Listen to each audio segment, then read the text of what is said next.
Very good afternoon to everyone. So we'll begin with the MCQs. And the first one is which of the following is the best investigation that can be done in a patient with suspected solitary pulmonary nodules? And the options are PET scan, plain CT, MR, or CTPA. So I will just repeat the question here is we are discussing here. It's which of the following is the best investigation that can be done in a patient with suspected solitary pulmonary nodule? So the options are PET scan, plain CT, it's an MRI or CTPA. So if you can tell the answer here, it's that is an investigation of choice for a case of solitary pulmonary nodule. It's PET scan, CT scan, MRI or CTPA. Anyone? See, in case of lung, it's mostly, if you want to answer, you can just answer. It's a PET scan, plain CT, MRI or CTPA in case of a solitary pulmonary nodule. So okay, generally for any lung carcinoma and everything, we do a plain CT only, except there is one case that is a superior sulcus tumor where MRI scan is preferred than the CT scan. Otherwise, in every lung pathology, we will do a CT scan, and PET scan can be done if it's non-conclusive in CT findings. So we'll move on to the next question, which we have. It's which of the following is true regarding the decorticate rigidity? So see, plain CT is the right answer. So next we have which of the following is right, that is for the decorticate rigidity. Decorticate rigidity means that basically you remove the cerebral cortex in this case. So when you remove a cerebral cortex, so which of the following is right basically? It's which of the following is true for decorticate rigidity, and the options are: it is produced by the removal of the cerebral cortex and basal ganglia. Option B is flexion of the lower limb and extension of the upper limb occurs. Option C is rigidity is pronounced. It's okay. So it was the question was which is true for decorticate rigidity, and the options were: it is produced by the removal of cerebral cortex and basal ganglia, and option B was flexion of lower limbs and extension of upper limbs, and third was rigidity is pronounced, and the fourth is it is characterized by flexion of the upper limbs and extension of the lower limbs. So the answer is D here. Basically, decorticate rigidity is not removal of cerebral cortex and basal ganglia, it's only cerebral cortex you have to remove in this case. And when you remove a cerebral cortex, you will basically find there will be a flexion of the upper limbs and there will be extension, that is it's a hyperextension of the lower limbs you will find in case of decorticate rigidity. So it is basically explained by the active rubrospinal excitation of the flexor muscles in the upper extremities, whereas in the lower extremities it's like due to the same changes that occurs after the mid-collicular decerebration. So let's move on. Now suppose a patient comes to you with yawning, feeling of anxiety, nausea and vomiting. Then on examination you find there is increase in sweating and secretion from the eyes and nose were noted. So what is the most likely diagnosis? So I'll just repeat, it's a patient with yawning, feeling of anxiety, nausea, vomiting. On examination he has increased sweating, secretion from the eyes and nose were noted. So what is the most likely diagnosis? And the options are organophosphate toxicity, opioid withdrawal, or it's a opioid overdose, or it's a cannabis toxicity. Anyone wants to answer? What is the most likely diagnosis in this condition? It's a organophosphate toxicity, opioid withdrawal, opioid overdose, or it's a cannabis toxicity. Anyone if you want to answer?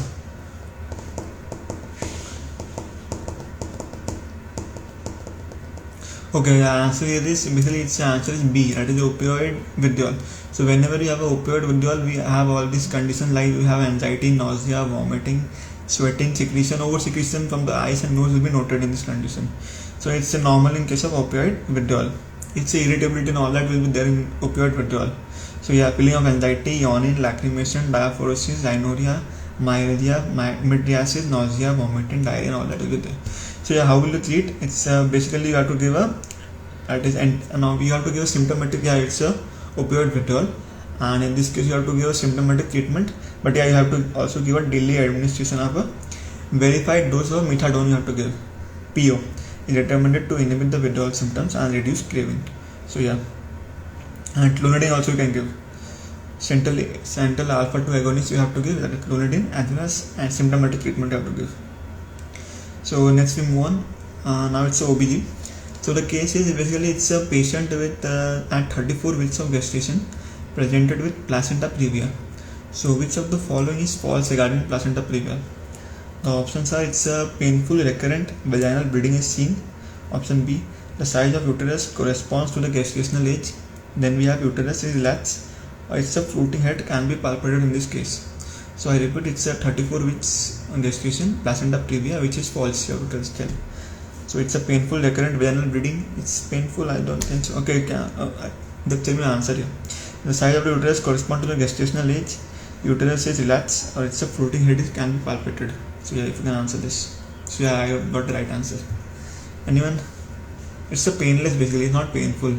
So at first only I got it. It's a painless. See, placenta previa, it's a painless recurrent vaginal bleeding. So it's not at all painful. At in third trimester you can see that.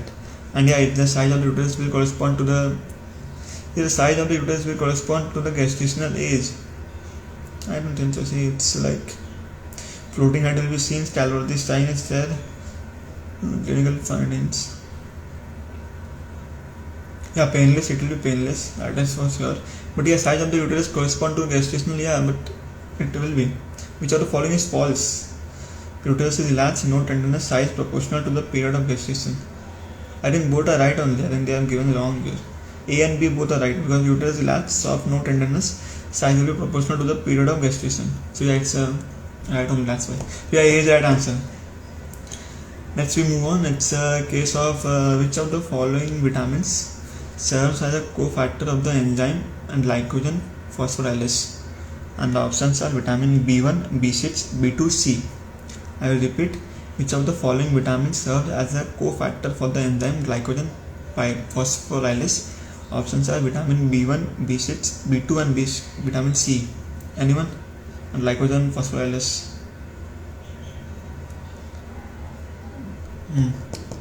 We want to answer this. Which vitamin serves as a cofactor for enzyme glycogen phosphorylase? You have to remember it's B is the right answer. That is vitamin B6 is the right answer. It serves as a cofactor for the enzyme glycogen phosphorylase. Next we move on. Resident while assessing a case of a laparoscopic hernia. It's 1 minute. Yeah, it was B6 only. So yeah. Next we move on. It's a resident who, while assisting a case of laparoscopic hernia repair, observes the surgeon dissect the certain anatomical landmarks to expose the triangle of doom. So which of the following does not form the boundary of the triangle?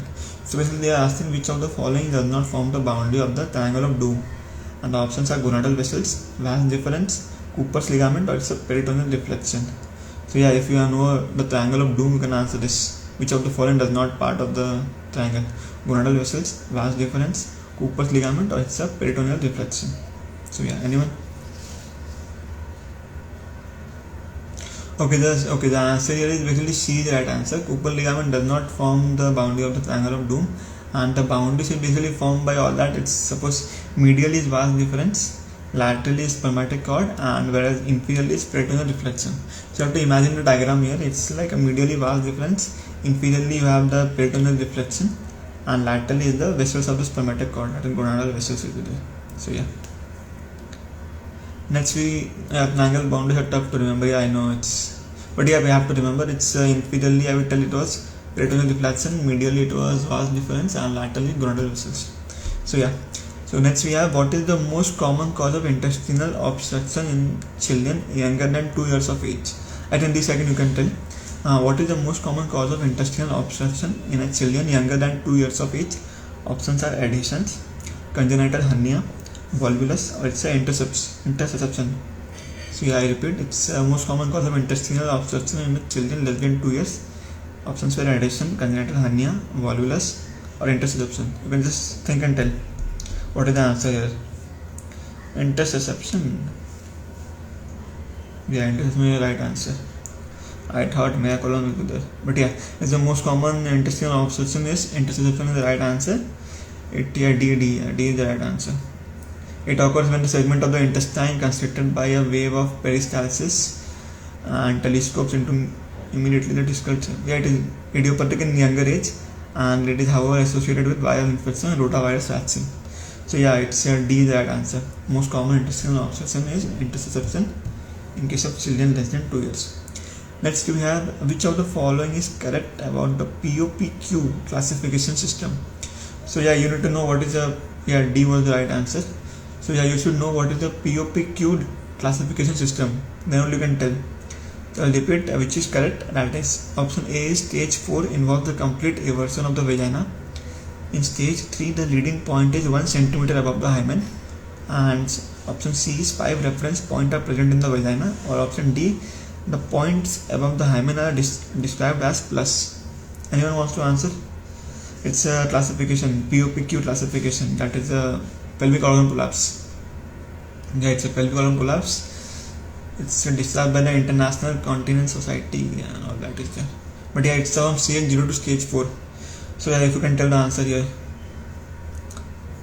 I think classification are very difficult to remember, but yeah, I got the wrong answer. It's okay. Okay, I will just tell the stages here. Stage 0 is there is no descent in the pelvic organs. Stage 1 is like the leading edge of the prolapse is greater than 1 centimeter above the level of hymen.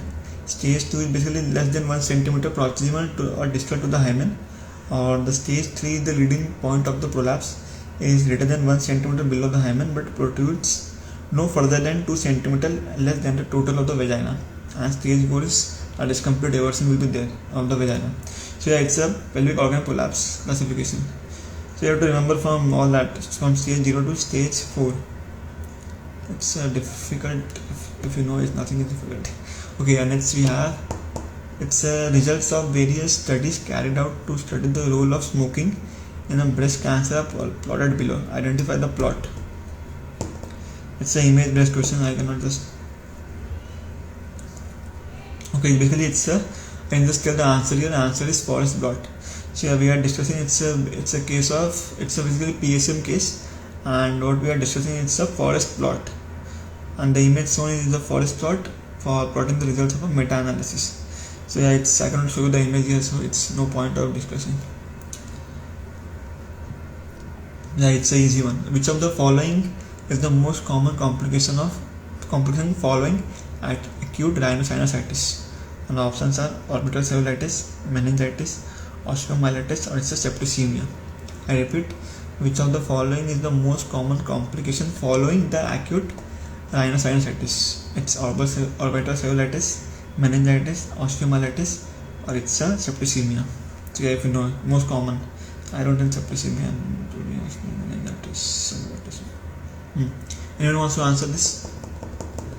Okay, answer here is A. That is the orbital cellulitis is the most common complication following a acute rhinosinusitis. And yeah, it's others also we have, but yeah, most common is orbital cellulitis. Then we have it's a child who comes to with a A was the right answer for that. Now it's a child who comes to with a non-hemorrhagic bullous lesions on the area of friction that heal without scarring. So Nikolsky's kind is negative. Choose the correctly mentioned defective protein and its site involved in the condition. It is also okay. Options are K5/K13 stratum basal, K1 K10 stratum corneum, K4 K13 stratum granulosum, or it's a K6 K16 stratum spinosum. So yeah, if you know it's okay, otherwise I will just repeat. It's a child who comes to with a non-hemorrhagic bullous lesions on the areas of friction that heal without scarring.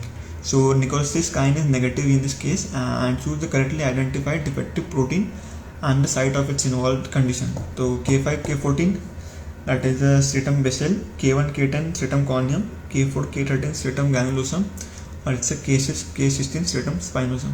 So yeah, if you okay, the answer is A. That is a K5 K14. It's correspond to the stratum basal.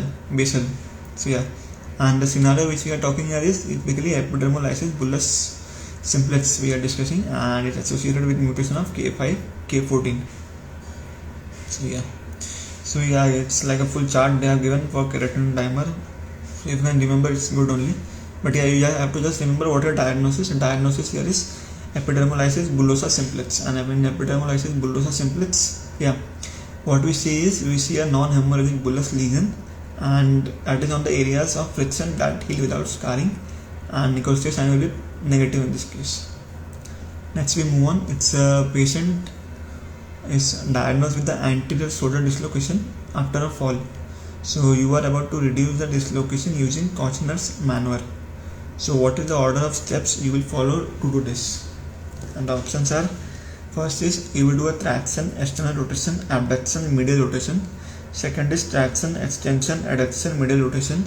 Third is traction, abduction, medial rotation, extension. And the last is traction, external rotation, adduction, medial rotation. Yeah.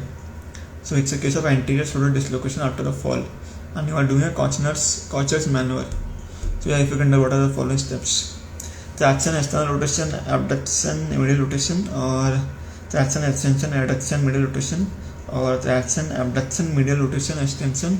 And the last is traction, external rotation, adduction, medial rotation. So yeah, anyone wants to tell? Anyone? It's only one is there. Yeah. So yeah, the answer is D. So first, for a Kocher's maneuver in case of an anterior shoulder dislocation, you will do a, they have given the video also like that. Yeah.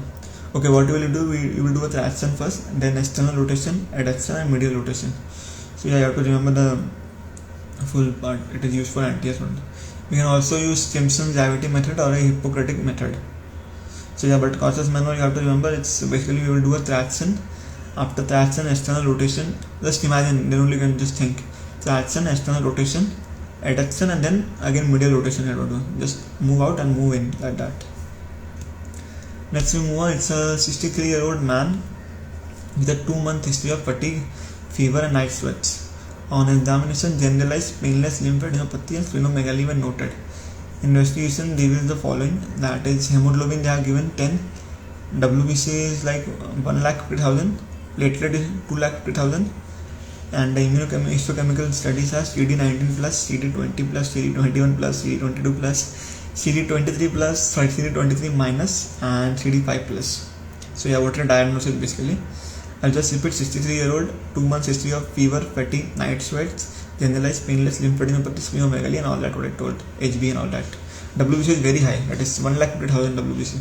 So yeah, what is the answer? What is the diagnosis? It's a small lymphocytic lymphoma, follicular cell lymphoma, Burkitt lymphoma, or it's a mantle cell carcinoma lymphoma. So yeah, if you can tell. The questions are repeating. It's we have discussed this before. So yeah, if anyone wants to tell.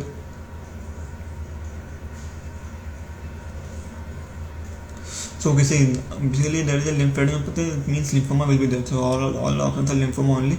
But the differentiating feature for others and this is basically here. See, if it's a case of CD23 negative, CD23 negative is very diagnostic in case of mantle cell lymphoma. See, mantle cell lymphoma we have discussed before also. Yeah, it's very, yeah.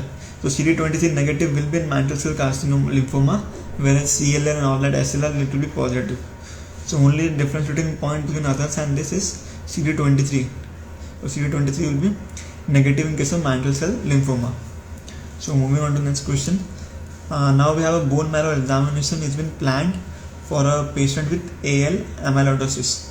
So which of the following is likely to be seen? And the options here are plasmacytosis, dry tap, fibrosis, granulomatous reaction. Anyone?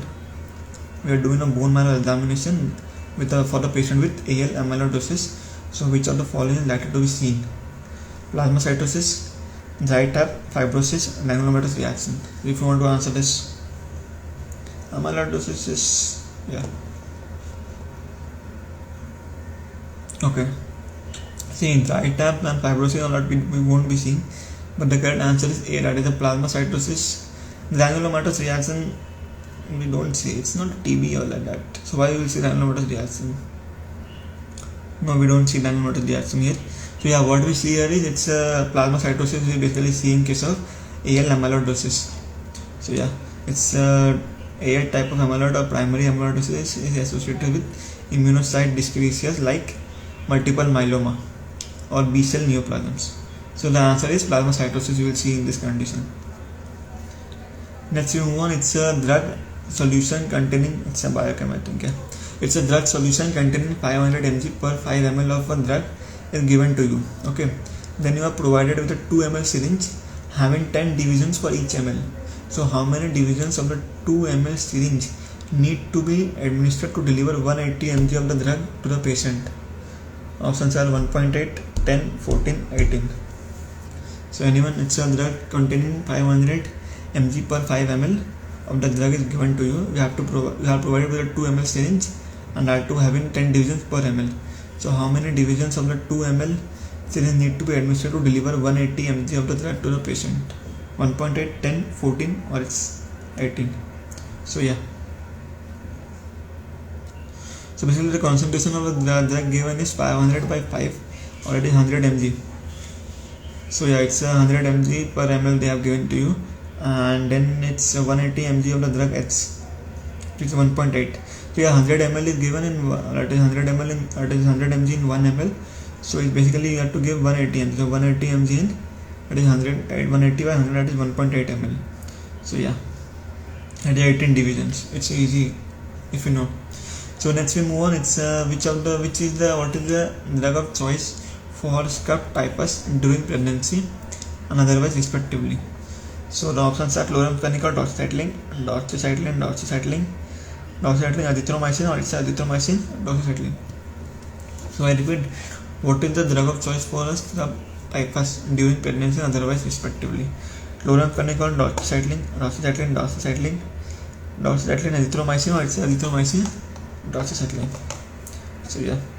Okay, the answer here is D, that is azithromycin is given in case of pregnancy and doxycycline is given in otherwise. So yeah, have to remember this. It's a scuff typhus, and that too azithromycin in case of pregnancy and normal in case of that. So yeah, moving on. It's identify the structure marked with red arrow, and it's an outer lining membrane, inner plexiform, or it's outer plexiform layer, or it's an outer nuclear layer. So basically it's a image based question, so I cannot tell you. It's the outer plexiform layer which they have shown in this condition. So yeah, it's the outer plexiform layer of the retina. So next we'll move on. Now a woman is there who comes to you with self-inflicted injuries, auditory hallucinations and delusions. So MRI revealed a tumor involving the posterior limb of the internal capsule and the structure medial to it. So which structure is likely to be affected?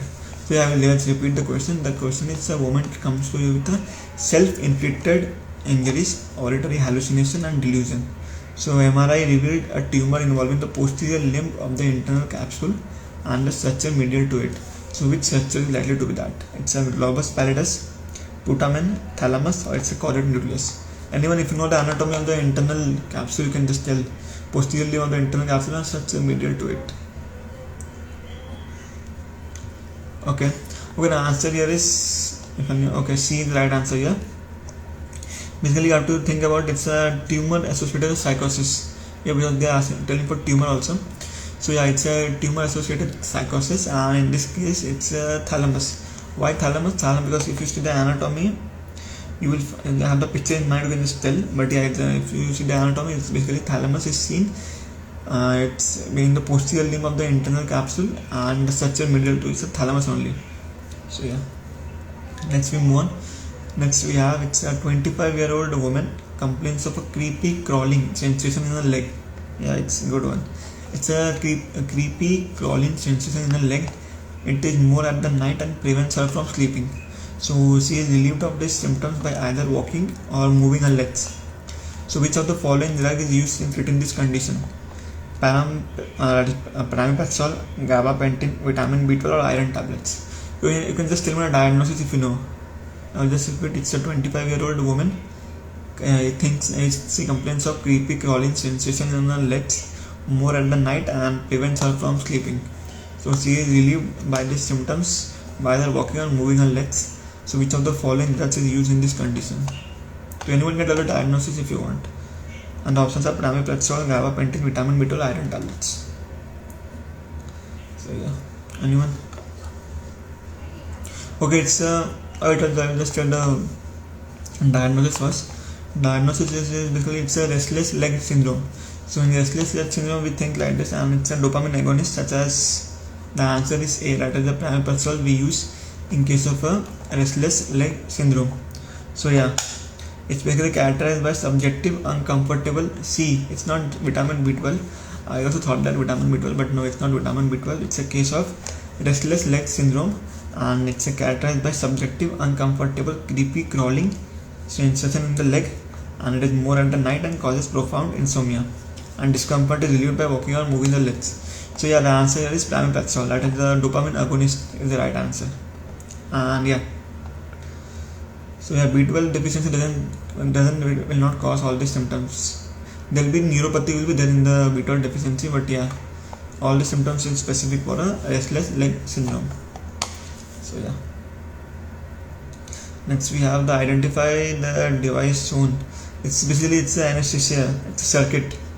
It's asking for Maggot's lac, brain, ban, or it's a Jackson Reach circuit. So it's a latch circuit.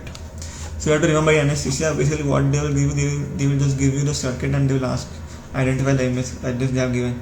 Identify the device. That there will be reservoir tube. Patient that is mask will be there. Reservoir tube and a reservoir bag will be there. So yeah, so there are many circuits, but it is difficult to remember the circuit. But you have to. Next is. Which of the following is false regarding confounding factor? So yeah, the question is which of the following is false regarding confounding factor, and the options here are: it can be reduced by matching, it is associated individually with both cause and effect, and then we have it is distributed equally in both study and control groups. Last says it is associated with exposure of the study. So yeah, which is false regarding the confounding factor. So if you know confounding factor, I'll just tell the option again. Let's say it can be reduced by matching, it is associated individually with both cause and effect, it is distributed equally in both study and control groups, or it is associated with exposure of the study. It's a PSM, I think. Well, the answer here is C. C is the it is distributed equally in both study and control groups. So see, basically the I'll just tell what is confounding. I also don't know. Confounding factor is basically it is a factor that is associated with both exposure and disease. Yeah, D it is associated with exposure of the study. No, it is exposure and disease both. So the answer here is C. It is distributed equally in the study group as well as in the control group. So yeah, so what I was telling, it's a confounding factor. So confounding factor is a factor that is associated with both exposure and the disease, and it is distributed unequally in study and control groups. It can be reduced by matching. So yeah. So the option is C is the right answer in this case. Next we move on. It's which gene increases the risk of collapsing glomerulopathy in COVID-19 patients? Options are NPHS1, HTTN4, APOL1, or it's a TRPC1. So which gene increases the risk of collapsing glomerulopathy in COVID-19 patients? NPHS1, HTTN4, APOL1, or TRPC6. So yeah, basically you can just guess it out if you want. So yeah, okay, the answer is C, that is APOL1. So you have to remember this. APOL1 is the gene which increases the risk of collapsing glomerulopathy in COVID-19 patients. So next we have it's first time mother rushes to the OPD with a 4-day-old infant and worriedly points to the rash that appears as shown below. So you reassure her of its harmless transient nature.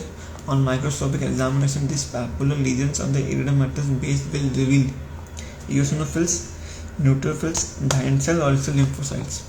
So yeah, I repeat the question. The first time mother rushes to the OPD with a 4-day-old infant and worriedly points to the rashes that appear as shown below. So which of the that is you reassure her of its harmless transient nature. On microscopic examination, these papular lesions on the erythematous will reveal what? I think yeah, it's the answer is A, that is eosinophil is the right answer. Options are basically eosinophil, neutrophils, giant cell, and lymphocytes. So yeah, so it's a clinical case scenario of erythema neonatorum. So in this case, right stained smear of the contents of the pustule will show evidence of eosinophil in this condition. So yeah, it's a right stained smear of the contents of the pustule will show evidence of eosinophil, and it's a case of erythema neonatorum. So moving on to the next question. Now it's a 30-year-old woman who presents with the complaints of fatigue, vomiting, abdominal cramps, and bone pain. So she had undergone total parathyroidectomy and heterotopic autotransplantation for the same complaint 8 months ago. So then we have a Sestambini scan was done and found to be normal. So what is the next step in the management? So I repeat, it's a 30-year-old woman who comes to with complaints of fatigue, vomiting, abdominal cramps, and bone pain. She has undergone total parathyroidectomy and heterotopic autotransplantation for the same complaints 8 months ago. Then we have a system B scan was done and found to be normal. So what is the next step? Perform Casanova test, poster for bilateral neck exploration, poster for radiotherapy, or it's a label her as persistent hyperthyroidism and start her medication. So the answer here is A. So it's a case of recurrent hyperparathyroidism. So yeah, it's a case of recurrent hyperparathyroidism. So in this case you will perform a Casanova test. So yeah, which could be due to recurrence of the neck or graft. The next step is Casanova test to differentiate between them. As SMT has ruled out ectopic parathyroid. See, SMT scan is basically for ruling out the ectopic parathyroid. So we have ruled out. So yeah, it's a case of recurrent hyperparathyroidism, and we will do a Casanova test. And Casanova test is basically it's a selective venous sampling for PTH level from the neck veins and brachial veins. If the PTH from the brachial vein sample is greater than 20 times, then that of the neck vein sample, graft hyperplasia can be, it's confirmed, it's a graft hyperplasia. So yeah, we will do a Casanova test here, selective venous sampling for PTH level from the neck veins and brachial veins. If PTH from the brachial venous sample is greater than 20 times, then that of the neck, we will do a graft hyperplasia. Next, it's the last question for today. The question is a 30-year-old woman from a tribal area presented with fever, vomiting, abdominal pain for the past 3 days. The peripheral blood smear is shown below. Which of the following is the false regarding the causative agent? Options are hypnocyte present, banana shaped gametocyte present, Maurer dot present, or it's a Ecole form present. So yeah, so we have done this. It's done. So I'll just repeat the question here. It's a 30-year-old woman who comes to you with that fever, vomiting, and abdominal pain for the past 3 days, and they have given you the peripheral smear here. So yeah, in the image they have given you peripheral smear and what is the false regarding the condition. So yeah, I'll just tell what is given the peripheral smear. They have done, it's a ring form. So yeah, we have discussed this case yesterday only we have discussed. It's a ring form or early trophocytes in the erythrocytes they have given. So yeah, so you can just tell the diagnosis if you want, but without diagnosis I don't think it's sick. Whenever there is a ring form in the erythrocytes, you think of one thing only, you have malaria only. So it's a case of falciparum. That is we have Plasmodium falciparum, it's the case. Then malaria is the case. So yeah, so which of the following is false regarding the causative agent? And the options are hypnocytes present, banana shaped gametocyte present, Maurer dots present, or it's an Ecole form present. So yeah, if you can answer this, it's the last question for today. So yeah, it's an hypnocyte present, banana shaped gametocyte present, Maurer dot present, or it's an Ecole form present. So yeah. Okay, the answer is hypnocytes present, because hypnocytes is not present in this condition. So yeah, okay, that Ecole form is there, Maurer dot, banana shaped gametocytes are present. Now all that will be there. So yeah, we have done the MCQs for today. So yeah, thank you so much for joining.